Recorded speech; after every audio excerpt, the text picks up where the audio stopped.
Habari za siku huu mpenzi mtazamaji. Karibu katika utabiri wa hali ya hewa saa 24 zijazo kuanzia saa 3 siku huu. Kama unavyoletwa na mimi mchambuzi wako Amina Saleh. Na kwa siku ya kesho tunatarajia kuwa viwango vya juu vya joto ni kama inavyoonekana katika ramani hii, ambapo kiwango cha juu zaidi kinatarajiwa kuwa nyuzi joto 35 katika mkoa wa Katavi.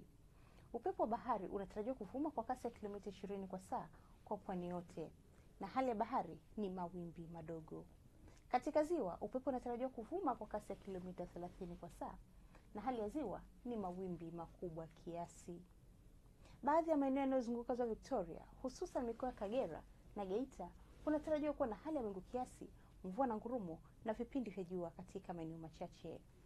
Visiwa vya Unguja na Pemba kunatarajiwa kuwa na hali ya mawingu kiasi, mvua nyepesi na vipindi vya jua katika maeneo machache.